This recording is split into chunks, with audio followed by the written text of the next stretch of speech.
Hello, I'm Laurin McCracken, and I'm here in my painting studio in Fort Worth, Texas.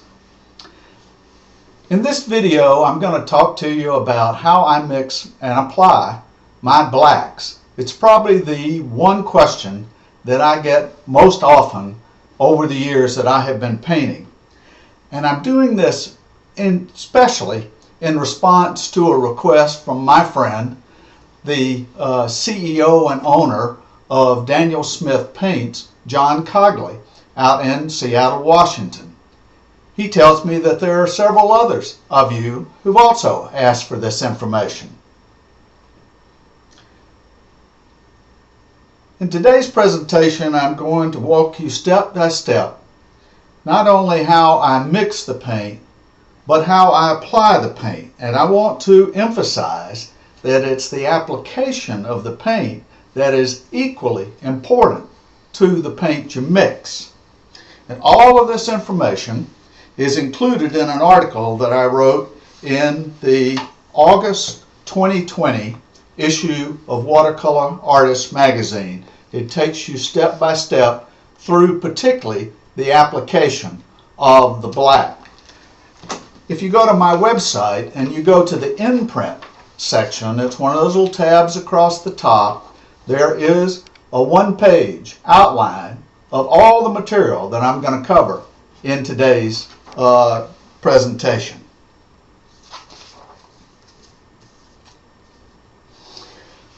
How do you mix a black, and why do you mix a particular black? I want to point out that in mixing the black today, it is particular to Daniel Smith paints, and it will not work the same way with any other manufacturer's product out there. Doesn't mean you can't mix a black with other manufacturer's product, but it won't be the same one that we're working on now. I started mixing my own blacks because I found that most blacks were, first of all, too purple.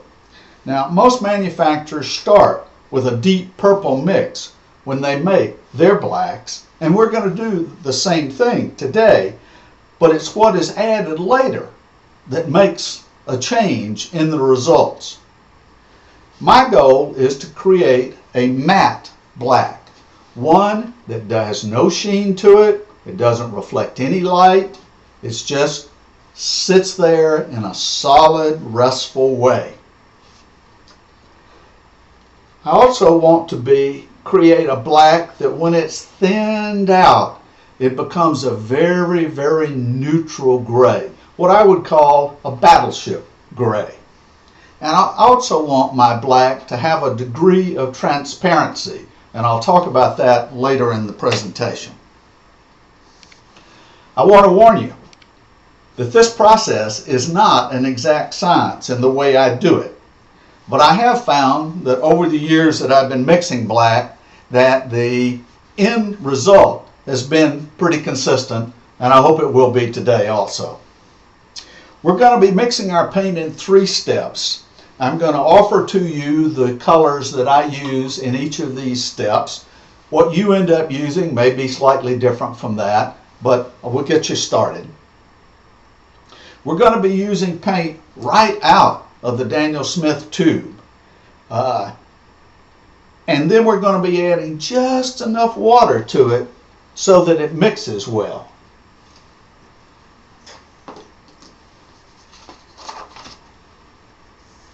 Typically when I mix my blacks, I mix them in a baby food jar. And because I want to put together enough paint so I can use over a long period of time, I also take a piece of plastic wrap and use that to seal the jar so that it will stay fresh for a long time. I found that this can last me, at least a year, sealed like this. Now, if I'm going to mix my normal mix, a baby food jar full, I would start with a full tube of Prussian blue. Now, today, I'm not going to mix that much color. I'm going to mix just enough say to use on like a quarter sheet painting like the one that's behind me here. So I'm going to start my first mix, and our first mix is Prussian blue, permanent alizarin crimson, and carbazole, I'm going to mess up this name, carbazole violet, and roughly we're going to put in 3 parts of Prussian blue. We might as well get started here. 3 parts of Russian blue,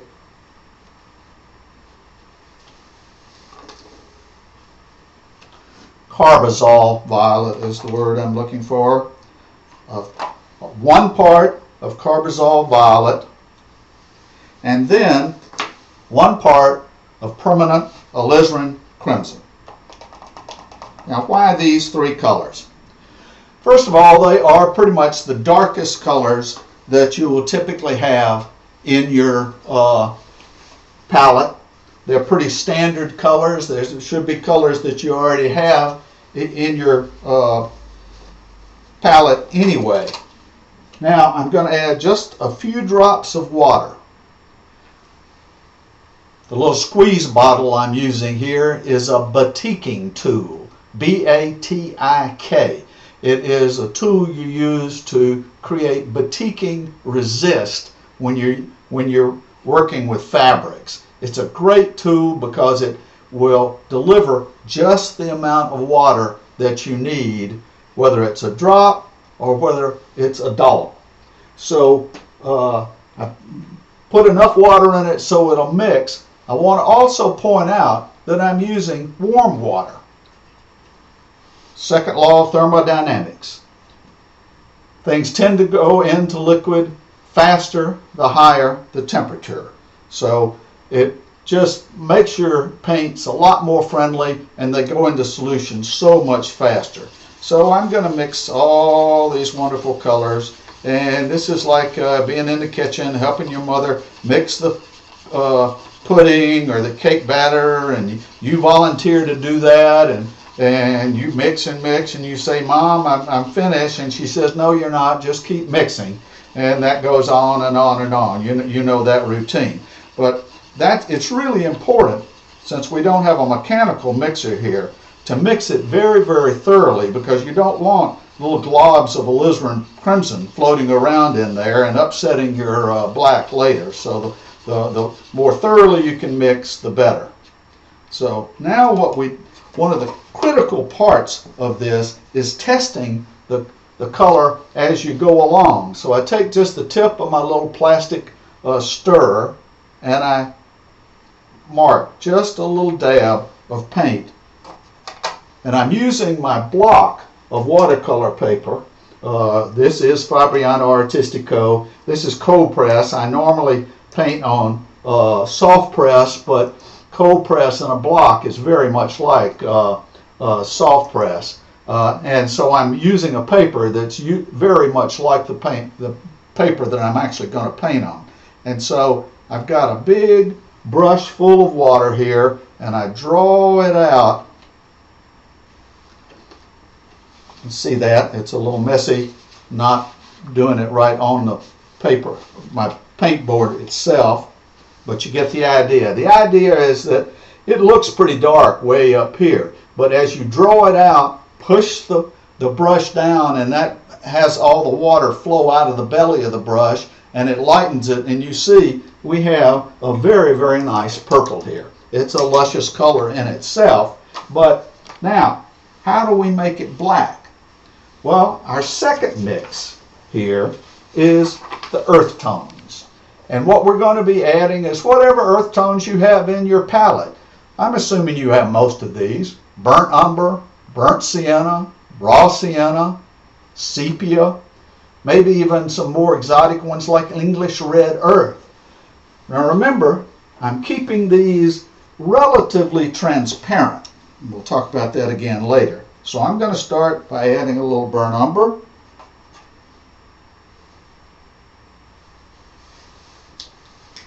Now a little burnt sienna.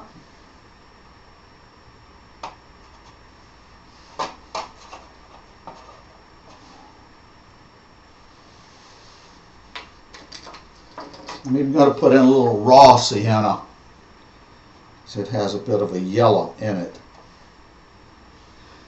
Because it's an earth tone, it won't turn the Prussian blue to green, but will help warm up the mix.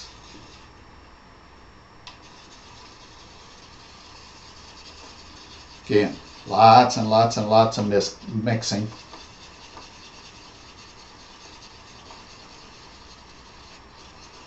One of the reasons to have some great music playing in the background while you're in your studio.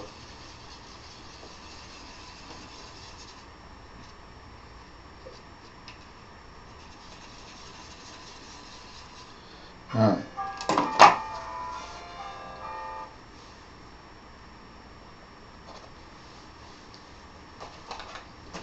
Try it again.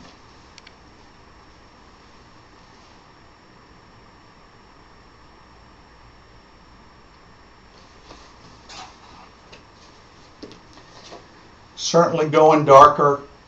Got a ways to go. Still very purple in there. I think I'm going to add some sepia. It's a very, very dark hue, but still fairly warm.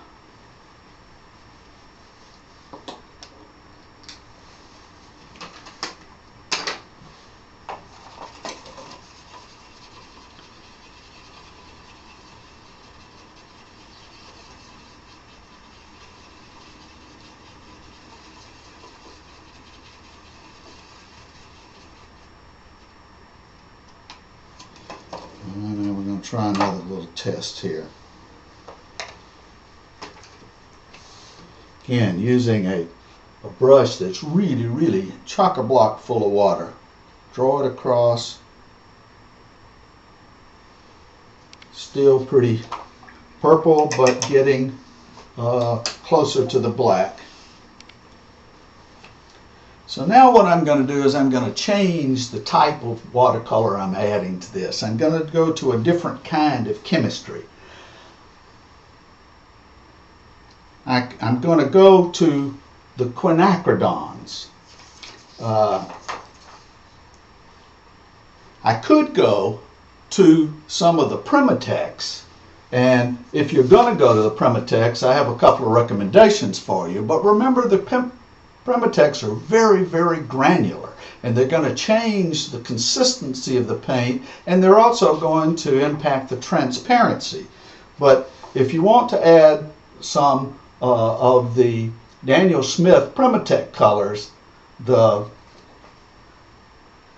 Hematite Genuine, the Hematite Burnt Scarlet Genuine are two that work pretty well. Now, I'm not going to put them in today's color because I'm going to go to the quins. I'm going to go to the quinacridons because they're very smooth, and they are not quite as opaque as the Primitex can be.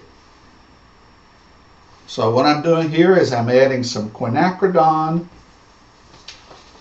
burnt orange, some quinacridon burnt scarlet, and then in a few minutes we'll talk about quinacridon gold. So let's add first this quinacridon burnt scarlet and the quinacridon orange. All right, we got those two in here. Now we got some serious mixing to do.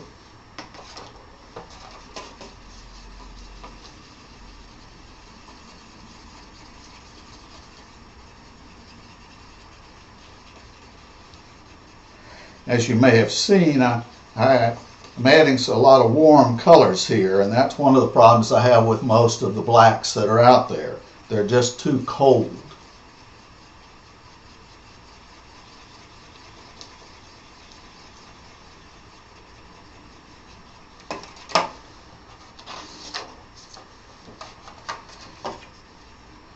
It's really important to test all along the way, because when you start putting any of these colors together, early on, the mix starts looking very, very dark and very, very black. But until you can take this color and run it out,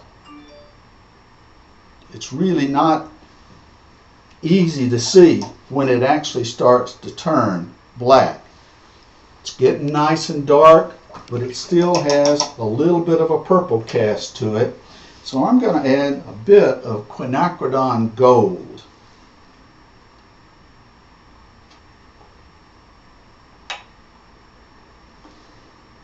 I'm also going to go back and pick up some of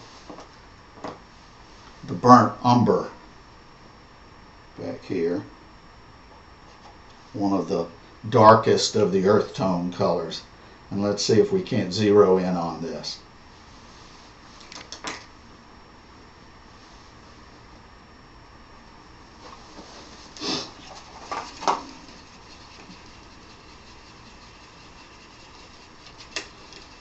Mix, mix, mix, mix. The more you mix, the better.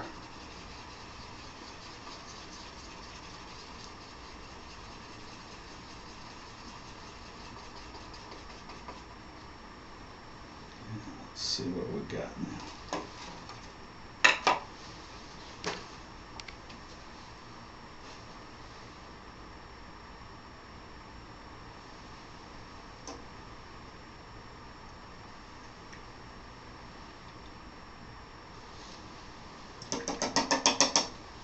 It's a little too, it's looking good, but it's a little too warm. So I'm actually going to go back and pick up my Prussian and add just a bit more of the Prussian blue to it.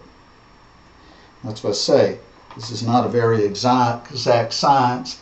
It's a dab of this, a dab of that.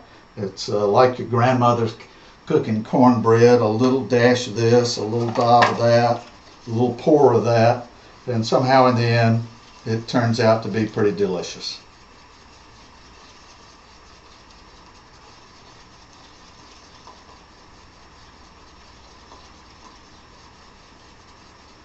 I'm hoping I can get John and his people to take out a little bit of this stirring time and make this video a little shorter, but if you like reality TV, this is what it's all about.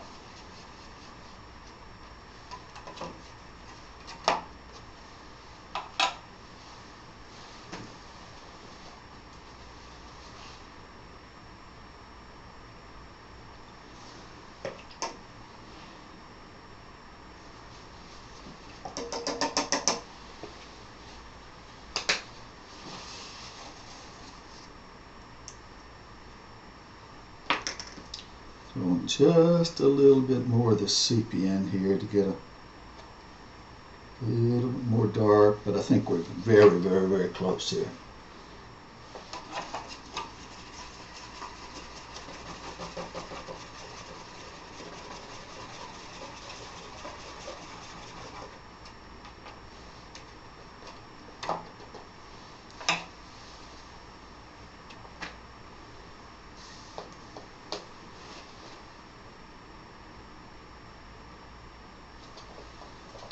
I think that bottom gives us pretty much what we're looking for here.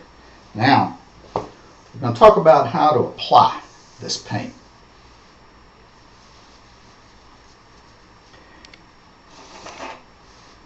One of the things I want to share with you is that one of the things I've found over the years is that even the darkest of colors in watercolor can still be transparent, and that's one of the reasons we call it transparent watercolor. There are colors that are more transparent than others, and some that are very opaque. But I have leaned toward mixing a fairly transparent black for one reason, is I like to use an underpainting. And I use this underpainting for a couple of reasons. One is a technical reason. During the process of making paper, quite often there are little flaws in the sizing. Either the sizing didn't get into the lowest valley of the paper, or the sizing was too thick. And when you paint over either condition, it leaves a little bitty white spot.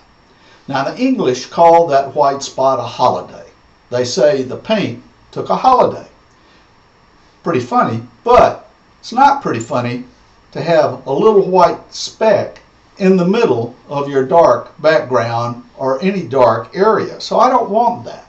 So what I first started doing is laying in a pretty rough wash. It doesn't have to be pretty because the brush strokes really won't show through the final black paint. But those little highlights, holidays, you will be able to find. And then when you do find one of those little white holidays, all you have to do is take a small brush with some warm water and just rub that back and forth. And what will happen is that if there's too much of the sizing there, it will just dissolve it. Or if the paint hasn't gotten down into that little dot, the paint will flow down in there. Then let that dry a few minutes.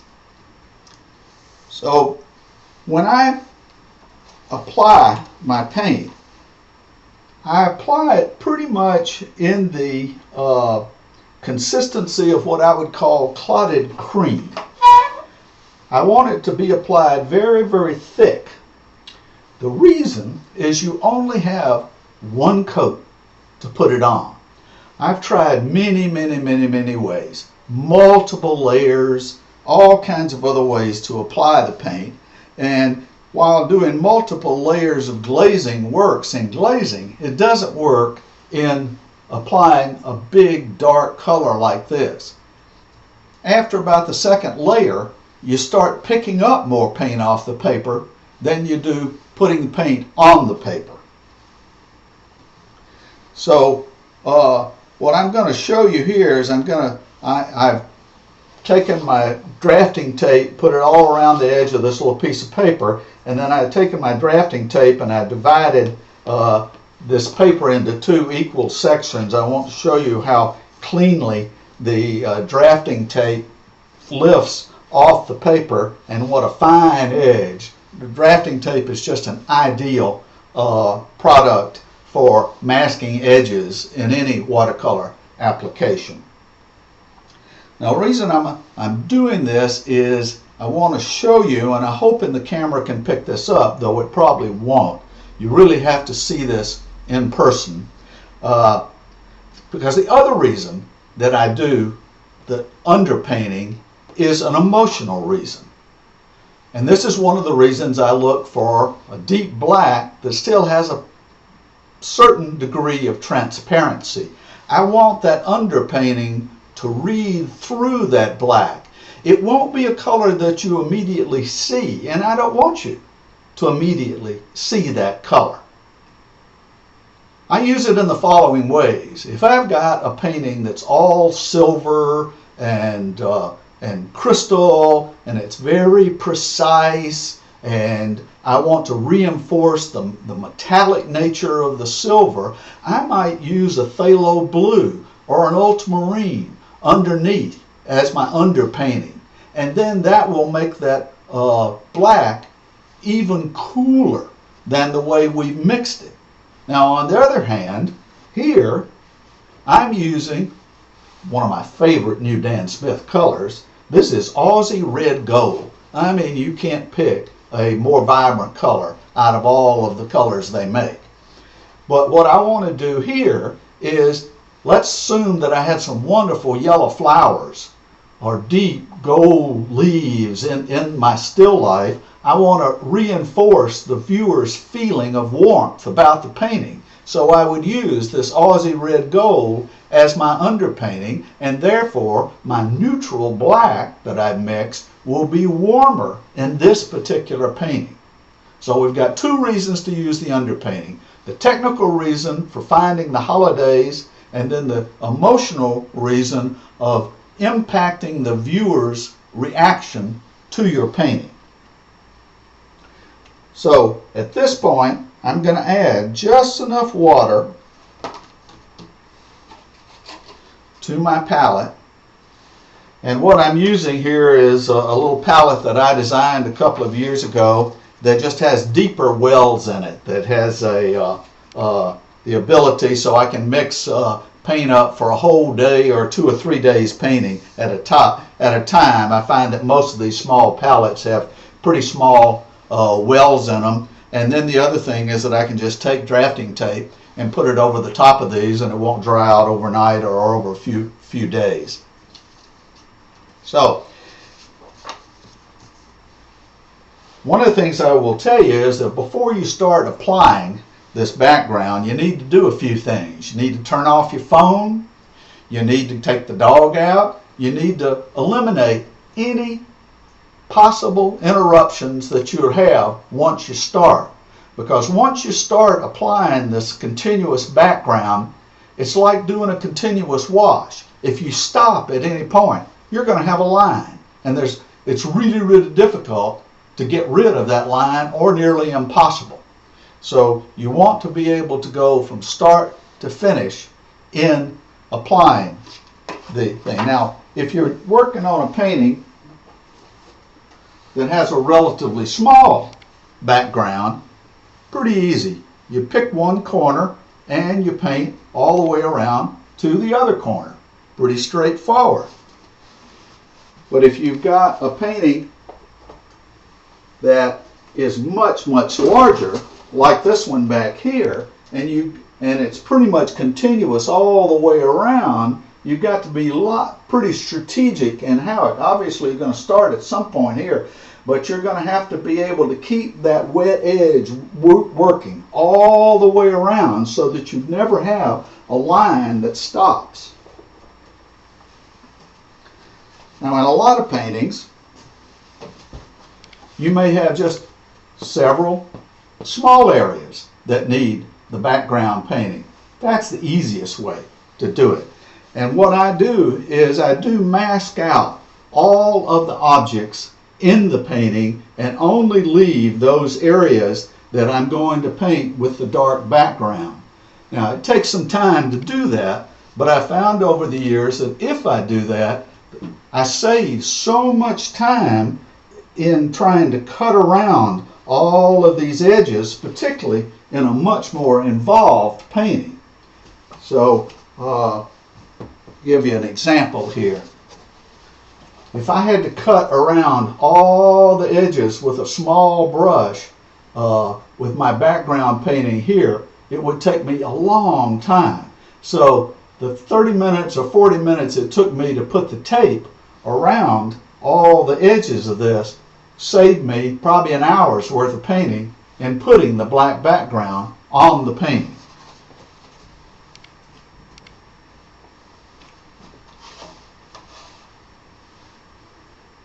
Now, I want to be sure, first of all, is I want to use a brush that is old and one that I don't want to use for anything else. I've got a very old Winsor Newton here that's been around forever. I'm going to use that because what will happen is you'll get a lot of paint forced up into the fibers, and it pretty much for any kind of fine work in the future, this brush is pretty shot. So I use old brushes that the tip is worn off of to apply my black paint. The trick to applying this paint is using a process we refer to as scumbling. Scumbling is usually referred to in pencil drawing, where you move the pencil around in multiple marks in order to make a tone for an area or a background, or we use it a lot in shading. But in this particular application, it means just moving the brush continuously, and I'll give you some idea of why that's important.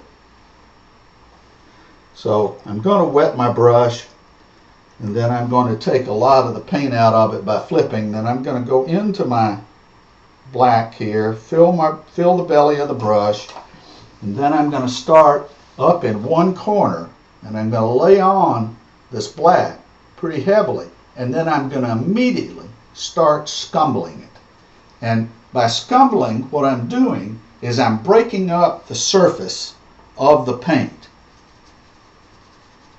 I'm trying to make the paint surface as rough as velvet. And velvet is sort of the painter's ideal black background because it absorbs so much light. Those little black fibers are so thin that the light goes into them and gets trapped. And that's what you want to do here. If you just did long strokes and you could see the brush strokes, then what would happen is that the gum arabic in the paint would rise up through that thick paint, and it would pick up the light. So what you can see, what I'm doing is I'm continually turning the paper, or if it was on my painting board, I'd be continually looking around, and any part of it that was still light and reflecting, that I would keep scumbling over it. And again, scumbling is not going back and forth or up and down. Scumbling is moving the brush in every direction at the same time, so that none of the brush strokes get repeated over another brush stroke.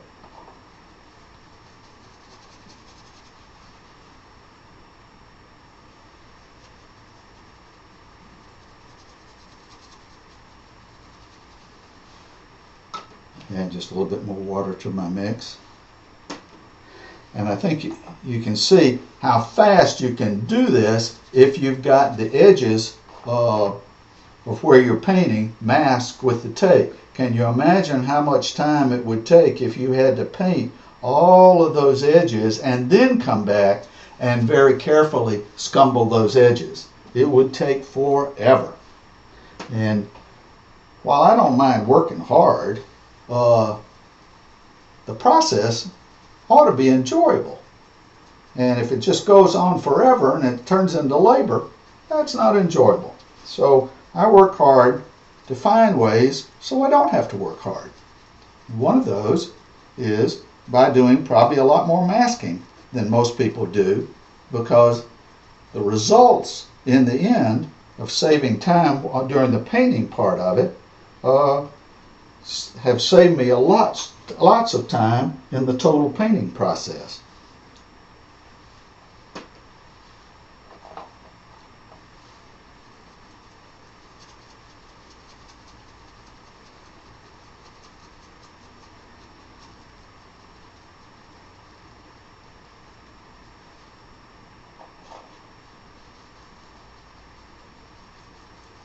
Now, I didn't have my underpainting, and there's a little highlight right there, just a little bitty bit of part where the paint didn't cover, so I just come back with the tip of my paintbrush and dig into it, and it goes away.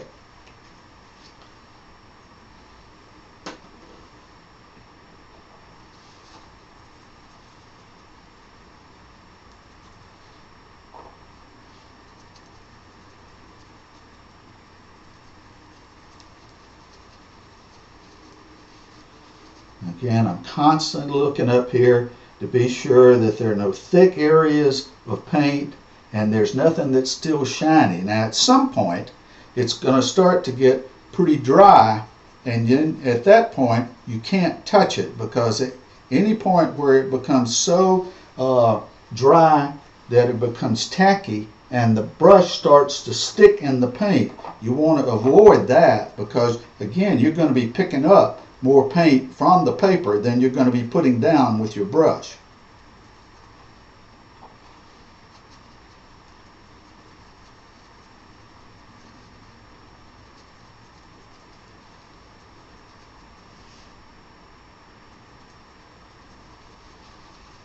I will point out you need to pay attention to these little edges down here where they're taped, to be sure that you get paint in that little groove there. Just scumbling it again, moving the brush in every direction, not in any particular direction, creates this rough, broken surface that will end up absorbing the light rather than reflecting the light.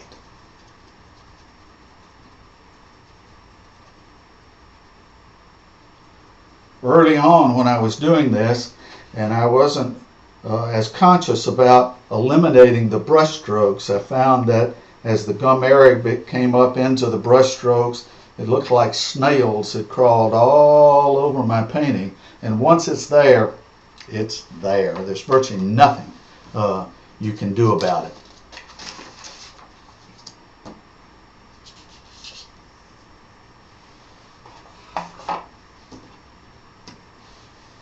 Now, if we've done this much, what we would do is just set this aside and let this dry for 24 hours. Not touch it at all, because you don't want anything interrupting this perfect surface that you created. And hopefully the next day when you come back to it, your paint will be just like this, because the surface is so finely broken up that it just absorbs the light, and there's no way you can turn it that reflects light. And hopefully in the daylight of a new day, that color that you used as an underpainting will start working for you visually to either warm up or cool down your black or change it in some other way. Sometimes I may even use 2 or 3 different colors in my black background as an underpainting. If there's the area under here is actually this silk scarf, and so I have purple. I use the same purple that's in the silk scarf underneath the painting there, and then I used actually some yellow ochre in the background to help warm it up a little bit so it will relate more to the fans that are there. There's a lot of manipulation that you can do by applying your black background. It's not just putting down black. Think about it as layers of meaning. So mixing your own black takes time and it takes patience. And the same thing is true of the application of the black. But for me, it's worth it in the final desired effect in the overall painting. I hope this has been useful for you. If you have any questions, I'd like to hear them. That's my email address, or you can go to my website listed on the bottom there, and there are several links to my email in the website. So let me know what you thought about today's presentation, and if it helps you, I'd like to hear about that too. Thank you very much.